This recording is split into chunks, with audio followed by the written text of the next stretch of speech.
J'ai le plaisir de recevoir notre collègue et ami Georges Duberman, qui enseigne la philosophie et l'histoire de l'art à l'École des hautes études en sciences sociales, qui est l'auteur d'une œuvre considérable, à tous les sens du mot considérable. Peut-être certains d'entre vous ont entendu parler de ce qu'on pourrait appeler d'un euphémisme, son dialogue avec Claude Lanzmann autour de l'image survivante et de la question de la photographie des camps de la mort. C'est peut-être à ce propos qu'on a le plus parlé de toi dans la grande presse, je ne sais pas, bon, peu importe. Et en tout cas, c'est de cette époque 2002-2003 que date ce que tu appelais toi-même tout à l'heure ton tournant politique, et je citerai parmi ces derniers livres, cette série qui s'appelle L'œil de l'histoire, quand les images prennent position, remontage du temps subi, Atlas ou le gai savoir inquiet, et tome 4, peuples exposés, peuples figurants. Alors Georges a accepté de venir parler aujourd'hui de la question du cinéma, de poésie. Il m'a assuré, et j'en suis très heureux, que cette intervention était tout à fait inédite, qu'elle n'était pas du tout inscrite dans le cadre de son programme de cette année de l'École des hautes études, qui est consacré à Pasolini. À Godard, parce que Pasolini étant un autre de tes auteurs, à Godard. Et donc, chacun sait que Georges Duberman passe et parle dans les lieux les plus prestigieux. Je suis content qu'il vienne honorer celui-ci de sa présence, et je lui donne tout de suite la parole. Merci Georges. Je voulais peut-être commencer justement pour introduire la forme un petit peu expérimentale de mon propos ici. Donc c'est pour ça que je ne considère pas du tout ce que je vais vous faire comme une leçon magistrale, pas du tout. Ce que je voulais dire, c'est que il y a beaucoup de façons différentes de faire de la philosophie. Justement, on peut faire de la philosophie en préparant l'agrégation, par exemple, et on peut aussi faire de la philosophie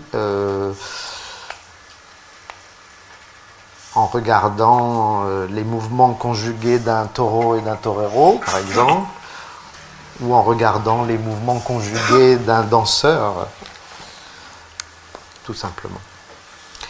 Ce que je veux dire, c'est que les concepts, puisque apparemment dans ton séminaire tu insistes sur le fait qu'on introduit un concept, je ne sais pas trop lequel concept je vais introduire. Oui, je vais introduire un concept qui sera peut-être la densité, et peut-être qu'il faudrait écrire ce mot avec un A, comme Derrida avait fait un jour avec le mot différence. Hein. Oui, voilà, la densité. Voilà. Et il me semble que les concepts ou les contenus en général du travail philosophique dépendent énormément des formes qu'on leur donne. La philosophie, c'est comme l'histoire de l'art, hein. C'est un genre littéraire, mais c'est un genre avec beaucoup de genres possibles. Ça dépend de la forme et ça dépend du format, des formats. J'aime beaucoup faire varier les formats. C'est très important pour moi. Donc j'écris des très gros livres avec des sources et des grosses bibliographies, etc. Par exemple, le livre sur Aby Warburg. J'écris des séries de livres sur une seule question, ce que tu as eu la gentillesse de citer, l'œil de l'histoire. C'est une avancée dans la question des rapports entre, disons, la question de l'image et celle de l'historicité. Donc ça procède de façon assez systématique, et c'est en effet l'objet de mon séminaire à l'École des hautes études, où cette année, donc c'est l'œil de l'histoire selon Jean-Luc Godard d'une certaine façon. Et puis j'aime beaucoup faire procéder d'autres façons.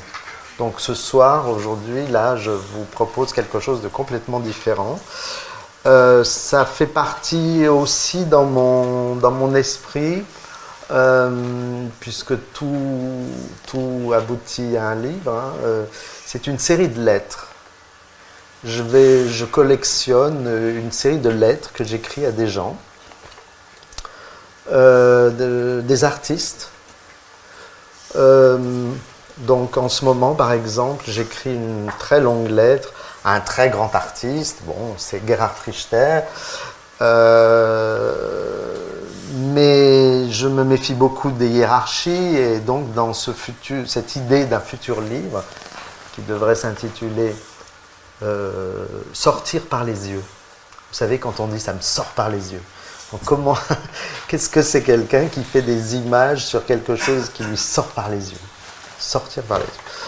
Donc, au milieu de ça, il y a une lettre qui a été écrite, je l'ai écrite, je ne sais plus, en décembre dernier.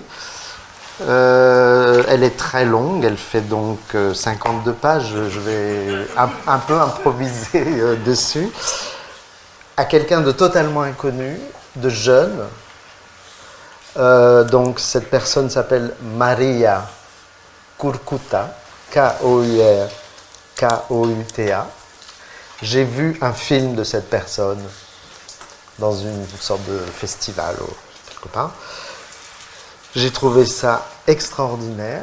En tout cas, ça m'a beaucoup inspiré. J'ai donc écrit tout simplement une lettre à cette personne. Alors, voilà, je vais vous donner des éléments de cette lettre. Pourquoi je lui ai écrit cette lettre? Parce qu'en fait, depuis un certain temps, je m'interroge beaucoup sur les relations entre faire des images, par exemple cinématographiques, et en particulier, qu'est-ce que c'est que faire un essai? Je me suis beaucoup penché sur la question de l'essai cinématographique, et notamment à travers l'œuvre d'un très grand artiste allemand qui s'appelle Harun Farocki. Et c'est un peu le même problème chez Godard, bien évidemment. Farocki et Godard sont d'ailleurs tout à fait liés. Et c'est bien sûr le problème chez Pasolini, puisque Pasolini a fait des essais cinématographiques, dont un que j'ai analysé en long, qui s'appelle La Rabbia, qui est un essai politique, poético-politique. Et la question née de ce travail sur notamment Pasolini, c'est qu'est-ce que ça a à voir, le fait de faire du cinéma, le fait de faire un essai qui a une valeur, donc, on pourrait dire théorique, et la poésie.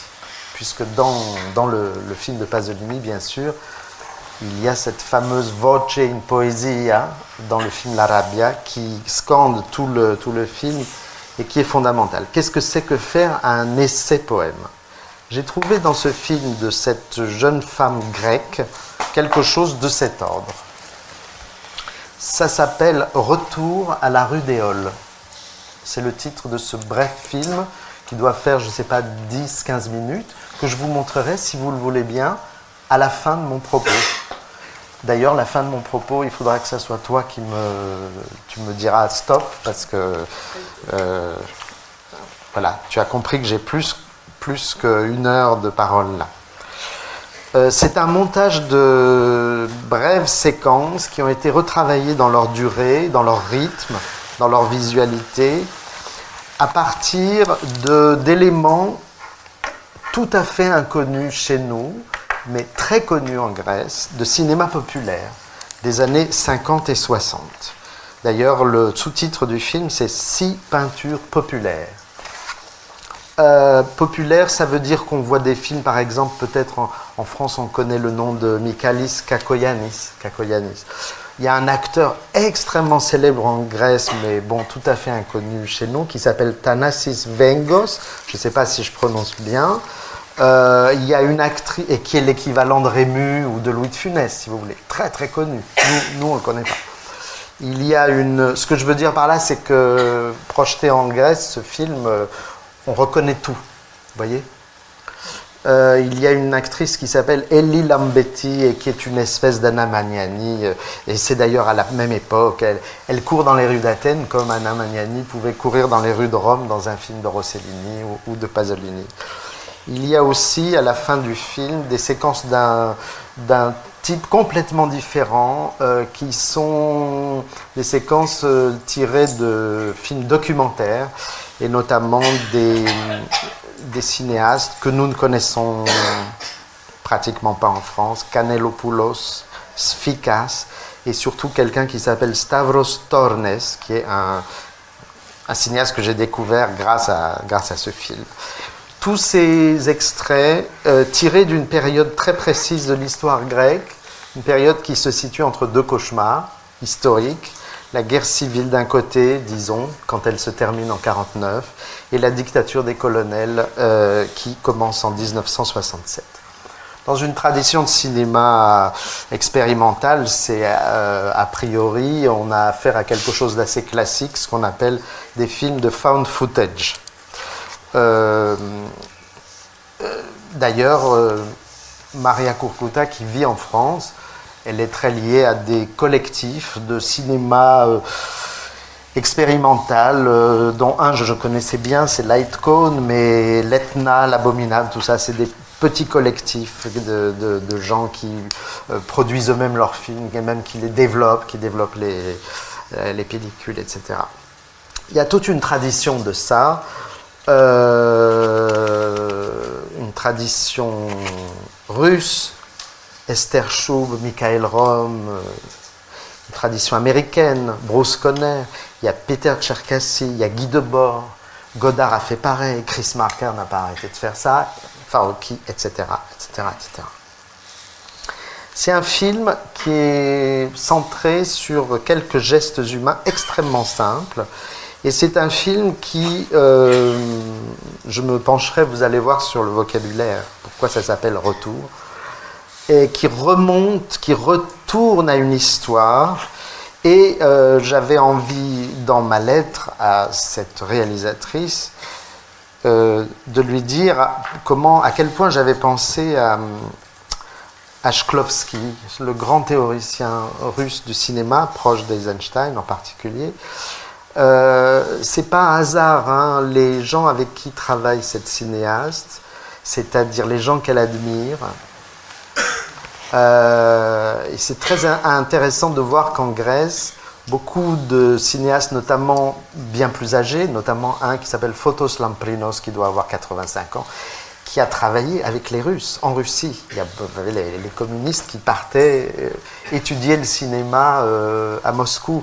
Donc on a une cinéaste d'une trentaine d'années qui, je crois, n'a jamais vu un film de Spielberg, mais qui connaît chaque plan de tout le cinéma russe, de tout Bellatar, de tout, évidemment, Angelopoulos. Enfin, c'est une tradition extrêmement précise, et c'est pour ça que ça me semble justifié de parler de Shklovsky. Shklovsky a fait déjà, en 1927, un éloge très marqué du cinéma de remontage, puisque ce film est un film de remontage.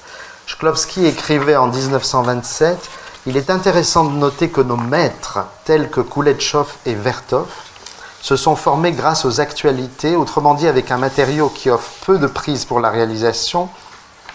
En coupant dans les bandes d'actualité et en les remontant, on découvrait les fonctions du montage. » Eisenstein, lui, a fait ses classes en remontant des films importés de l'étranger, donc en remontant des films de fiction, en introduisant dans les actions des personnages un nouveau contenu et en confrontant les fragments de manière inattendue. Donc remonter, réorganiser, mais aussi nager à contre-courant, remonter vers une source, confronter des fragments de façon inattendue, c'est ce que dit Shklovsky, et de cette façon faire surgir des nouveaux contenus, comme dit justement Shklovsky. Et Shklovsky, en parlant de nouveaux contenus, il arrive à la question immédiatement du rapport entre cinéma et poésie. Il raconte par exemple dans un article qui s'appelle donc Poésie et prose au cinéma, qui est de la même année, 1927, il raconte comment dans un même film, par exemple La mère de Poudovkine, c'est un film qui pourrait s'apparenter à une prose narrative jusqu'à un certain moment. À un certain moment, tout se désorganise pour le meilleur et ça devient un poème. Donc il nous explique ça et il nous explique comment, dans une telle économie des images, on a à la fois quelque chose de l'ordre de ce qu'il appelle la géométrie des procédés, magnifique expression, qui est un travail d'extrême précision, notamment pas seulement le montage, mais le traitement des plans, la durée des plans, le cadrage, tout ce que vous voudrez. Donc une géométrie des procédés qui met en œuvre quelque chose qui dépasse absolument toute exactitude, parce que ce qu'elle met en œuvre, cette précision, cette géométrie des procédés, c'est ce que Shklovsky appelle la polysémie de l'image poétique et le halo qui lui sont propres. Voilà une chose magnifique. Comment une technique d'extrême précision peut obtenir quelque chose de l'ordre du halo. Alors, c'est en effet les modèles, je pense, de cette cinéaste dont je vous parle là, Angelopoulos, Tarkovsky, Bellatar, sont particulièrement des gens qui utilisent leur précision pour obtenir des effets de halo. Shklovsky nomme cela poésie.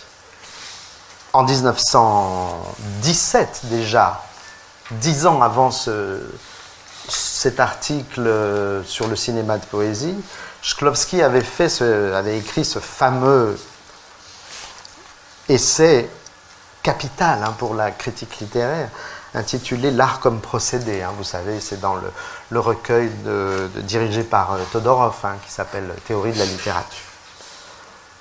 Tout cela écrit dans une proximité d'un côté avec Mayakovsky ou Mandelstam, de l'autre côté avec Jacobson ou Vladimir Propre. On connaît la thèse fondamentale de Shklovsky dans l'art comme procédé, c'est cette notion de singularisation, de cette façon de rendre les choses les plus familières étranges. Alors je dirais que dans ce que vous allez voir, dans ce petit film plus modeste que toutes ces grandes références que je vous donne, bien sûr, il y a exactement cela, c'est-à-dire la simplicité d'un geste. Il ne s'agit pas d'objet, là, il s'agit de gestes. Elle prend des gestes extrêmement simples et, me semble-t-il, elle les singularise. Les gestes, c'est dévaler la rue d'un village, tourner la tête de droite à gauche, danser dans une taverne, se heurter à un mur, ouvrir grand les bras, égrener du blé entre ses doigts. Vous verrez ces gestes, mais vous les verrez, me semble-t-il, singularisés. Quand Shklovsky parlait de cette notion de singularisation, il disait qu'à ce moment-là, on est atteint par une sensation, disait-il, de non-coïncidence dans la ressemblance. Magnifique aussi montage conceptuel, la non-coïncidence dans la ressemblance. C'est-à-dire que vous reconnaissez quelque chose et en même temps, il y a ce qu'il appelait, encore une fois, toujours parlant de la littérature. Là, à ce moment-là, 1917, il ne parle pas encore du cinéma. Il disait il y a un phénomène d'obscurcissement et de ralentissement. Ce qui m'intéresse parce que le film que vous allez voir est énormément basé sur des techniques à la fois de surimpression et de ralentissement. Voilà une façon donc de remonter des fragments. Vous savez très bien aussi, je vais encore parler 2 minutes, de cette sorte d'archéologie du remontage et du montage en tant que technique de la modernité. C'est évidemment tout ce que Walter Benjamin a pu élaborer, justement depuis, par exemple, dans son premier texte fameux, le concept de critique esthétique dans le romantisme allemand, jusqu'à ses développements sur le cinéma. Il y a une parfaite continuité entre les deux problématiques. Le lien de tout ça, c'est Goethe, évidemment. Et comment, dit-il, le montage, un certain montage poétique peut se poser comme une alternative aux contradictions philosophiques standards, par exemple, de la synthèse et de l'agrégat. Vous vous souvenez peut-être que l'exergue de la thèse de Benjamin, le concept de critique esthétique, c'est une phrase de Goethe magnifique. Avant toute chose, l'analyste devrait rechercher, ou plutôt viser à savoir, s'il a réellement affaire à une mystérieuse synthèse, ou si ce dont il s'occupe n'est qu'un agrégat, ou bien comment il serait possible de modifier tout cela. C'est-à-dire de considérer que cette opposition peut être elle-même déplacée. Remontage. Art du fragment expérimental, comme disait par exemple Schlegel, cité par Benjamin. Le fragment expérimental. Là, il y a toute une tradition absolument poétique. Remontage, ni synthèse, ni agrégat. Hölderlin, en 1799, parlait de la poésie comme du sommet hyperbolique de la contradiction. Et il nommait poème tout conflit. C'est quand même très, très, très intéressant d'écouter cette parole dans une perspective cinématographique. Il appelait poème tout conflit entre l'immobilité et la progression.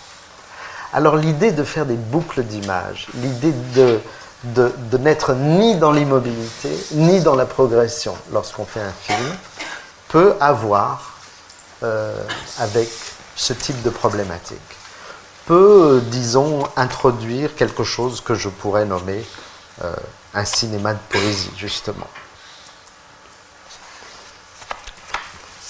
Je ne veux pas trop te... Ah non, non. Allons plus tard. Poésie. Je reste dans le domaine un peu russe comme ça.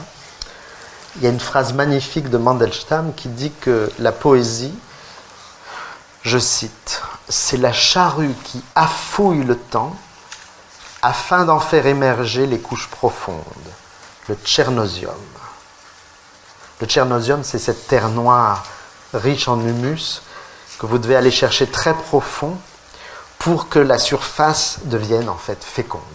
C'est-à-dire, pour que le présent devienne fécond, il faut aller chercher le tchernosium de l'autrefois. Mandelstam parlait de cette profondeur, je cite, comme d'un hier qui n'est pas encore venu, qui n'a pas réellement existé, et qui n'existera que lorsqu'un poème en aura donné donc une sorte d'image retour. Je dis bien retour. Dans sa grande synthèse magistrale sur la poésie des Grecs anciens, Emil Steiger disait que la tonalité lyrique est complètement liée avec une composante qu'il appelait mémorielle. Retourner. Le poème comme ce qui retourne. Retourner, ce n'est justement pas simplement aller en arrière. Et, je ne sais pas, la psychanalyse, par exemple, nous aide à comprendre que la mémoire est toujours affaire de désir. La mémoire est donc toujours affaire de futur. Donc, retourner, c'est ça.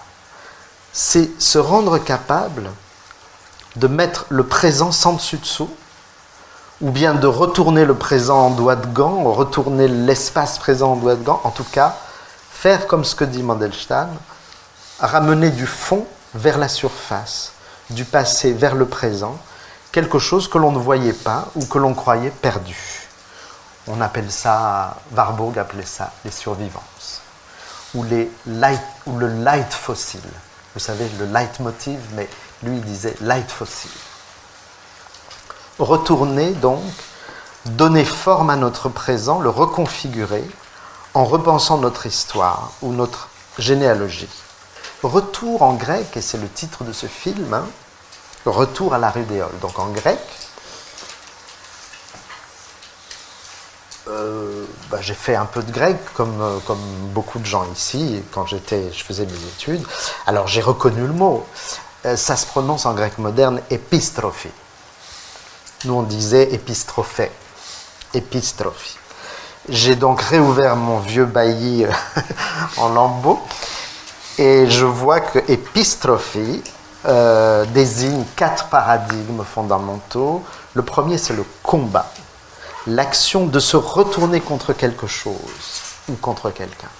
Épistrophie, deuxièmement, c'est le souci pour autrui, se tourner vers quelqu'un par sollicitude, par attention, par soin. Épistrophie, troisièmement, c'est la modification, comme quand en français on dit que les événements prennent une nouvelle tournure. Vous voyez ? Quatrièmement, épistrophie, c'est la complexité, caractéristique de l'action de tordre les choses, comme lorsqu'on fait une tresse de cheveux, par exemple. Et Philostrate emploie le mot épistrophie pour désigner un style poétique par excellence. Épistrophie, le titre de ce film.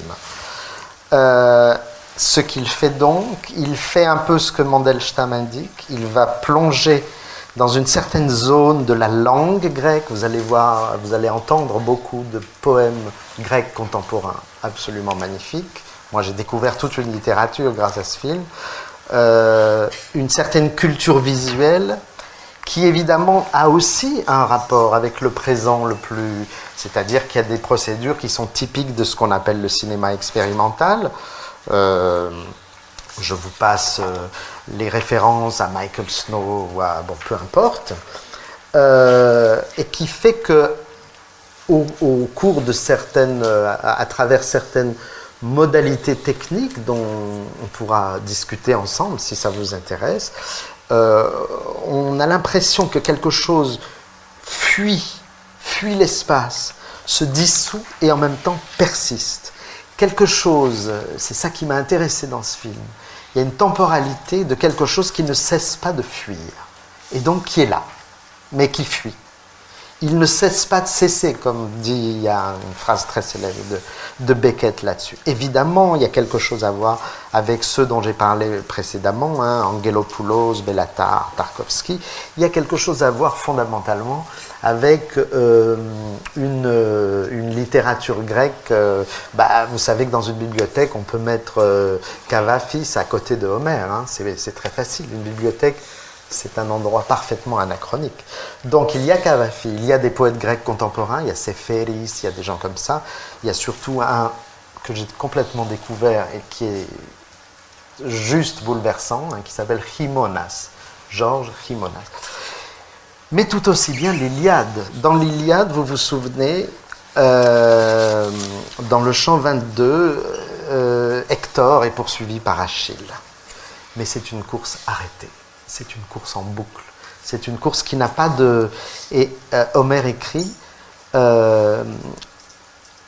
comme dans un rêve, il n'arrive pas à poursuivre un fuyard, et que celui-ci, à son tour, ne peut pas fuir, ne peut pas plus fuir que l'autre ne peut le poursuivre. C'est comme une course comme dans un rêve, c'est-à-dire une course arrêtée, mais pas à l'arrêt non plus. Voilà. Il y a de cela dans ce film, aussi à travers les références littéraires. Elitis, Cavafis, je passe. Je reviens, tu me donnes combien de temps là ?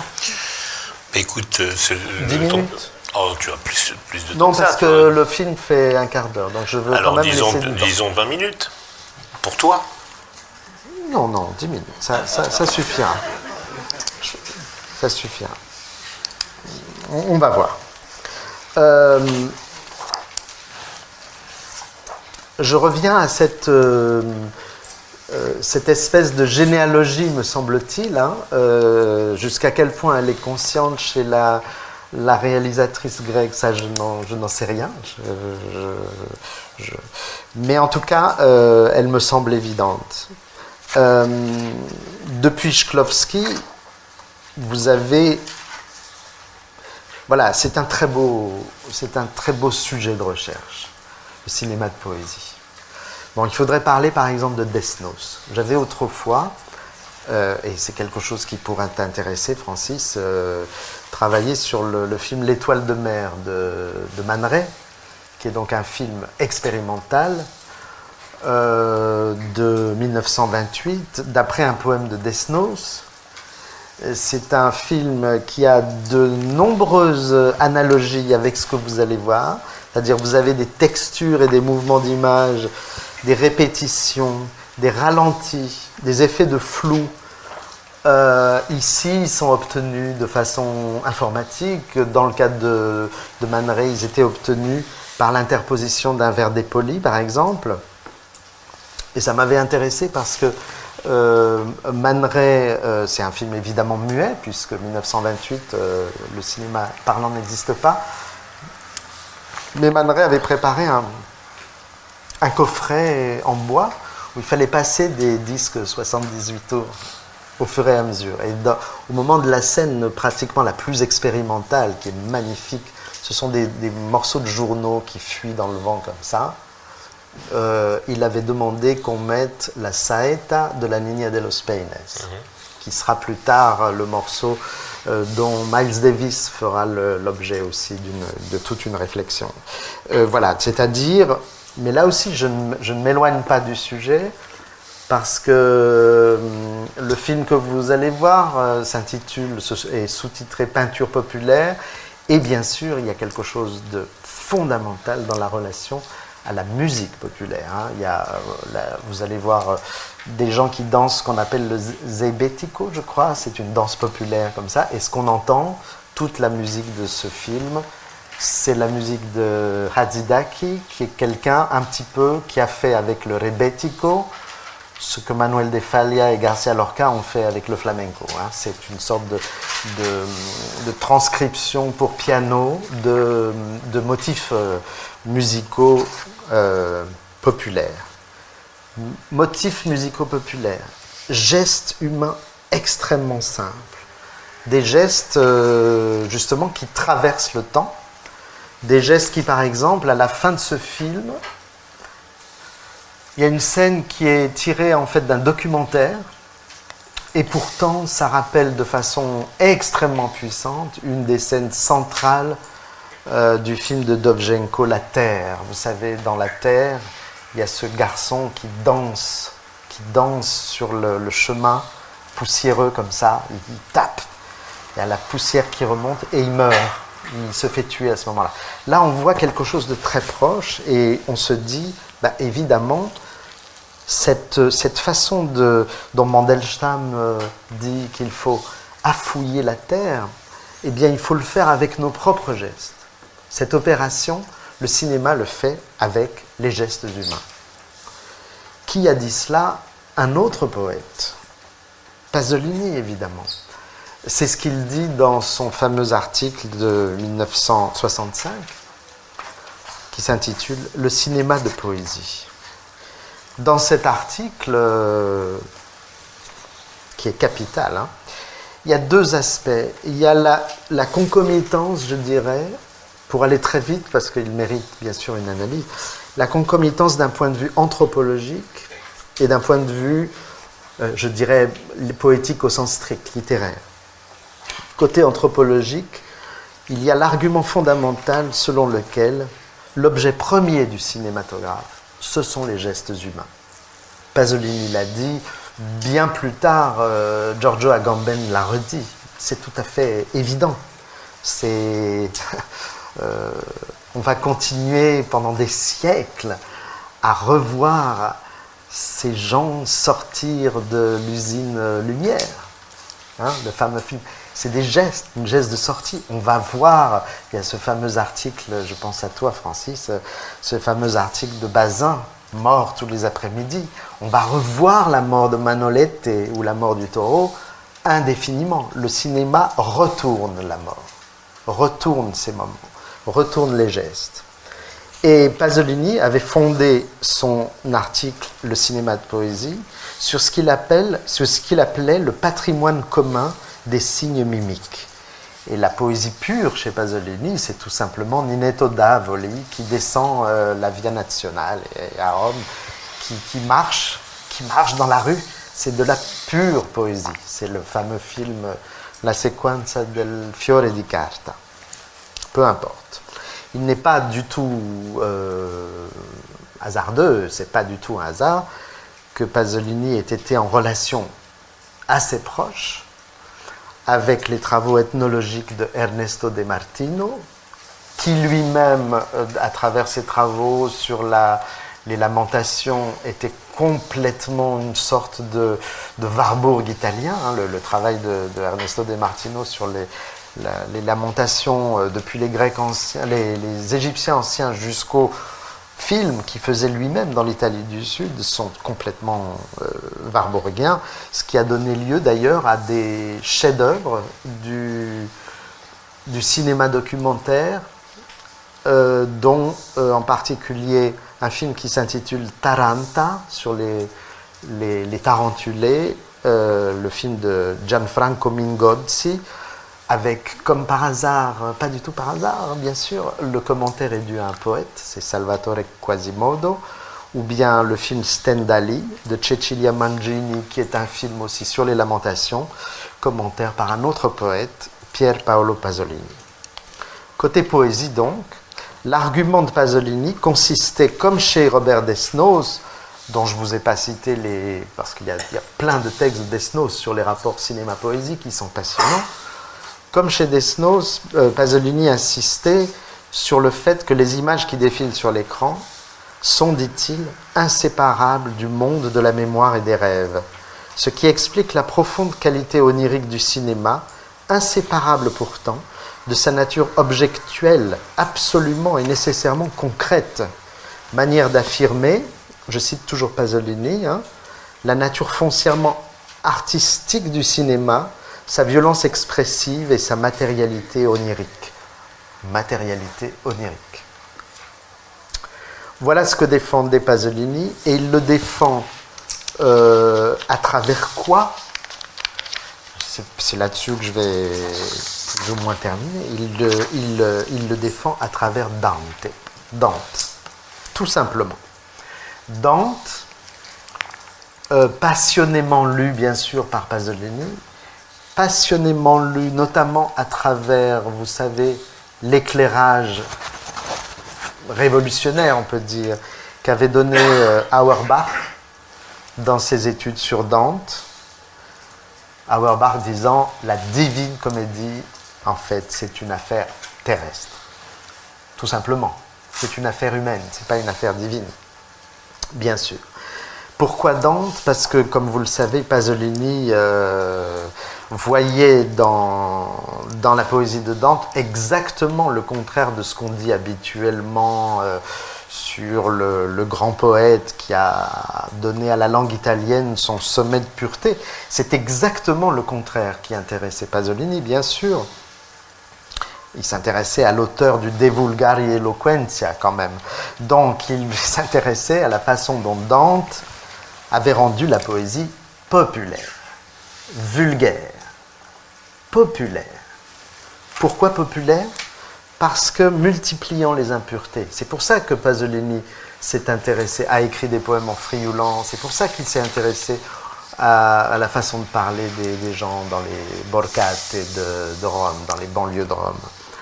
Donc, l'amour de Dante, à travers l'admiration de sa façon de multiplier les dialectes, les jargons, les niveaux de langage, les citations, les mots étrangers, etc., etc., etc. Tout ça qu'on retrouve au XXe siècle, chez Joyce par exemple, que Pasolini admire beaucoup et que les Russes aussi admiraient beaucoup. Eisenstein, vous savez, voulait faire une adaptation de Ulysse. Mais que contemporain de Pasolini, vous avez le grand écrivain Gadda, Carlo Emilio Gadda, qui lui aussi multiplie complètement les niveaux savants, populaires, etc. de langage. Je ne m'éloigne pas tant que ça de ce film, que finalement vous allez voir maintenant, parce que tout ça tourne autour de ce mot de retour. Au fond, là, je n'ai fait que commenter un petit peu ce mot de retour. Dante, en effet, parle lui-même de la poésie en termes de retour. Rima, une rime.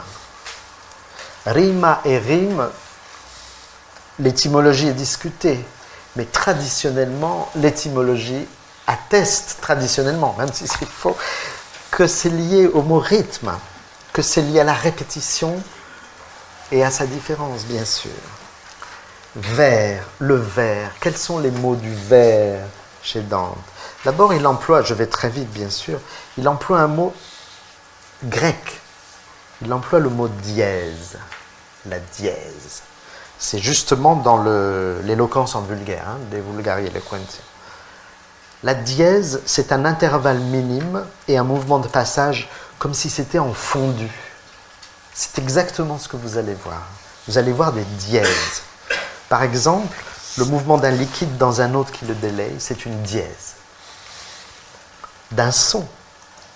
Et donc, pourquoi pas d'une image. Et ce qui m'a plu dans ce film, c'est sa qualité de plasticité. Les choses se fondent. Autre mot pour dire dièse, parce que diésis, c'est du grec ancien, et donc, en langue vulgaire italienne, Dante traduit, et ça c'est magnifique, volta. Ah, ben voilà, on a compris. C'est la volte, c'est le tour, c'est le retour, c'est la virevolte, c'est le geste, c'est la danse, c'est la valse, c'est le zebetico, là, cette danse que vous allez voir. Et d'ailleurs, comme dans... j'ai vu le film d'origine, comme dans Dovzhenko, le type qui danse, que vous allez voir, qui est un homme triste, qui danse, en fait, il danse juste avant de se faire assassiner, lui aussi. C'est la danse juste avant de mourir. Volta. Volta, le retour, et finalement versus, le mot latin, le vers, qui désigne le sillon d'un champ cultivé, donc qui désigne une ligne, donc l'écriture, donc un vers poétique, mais aussi versus, qui désigne un pas de danse qui tourne et retourne sur lui-même, selon le sens même du verbe vertere.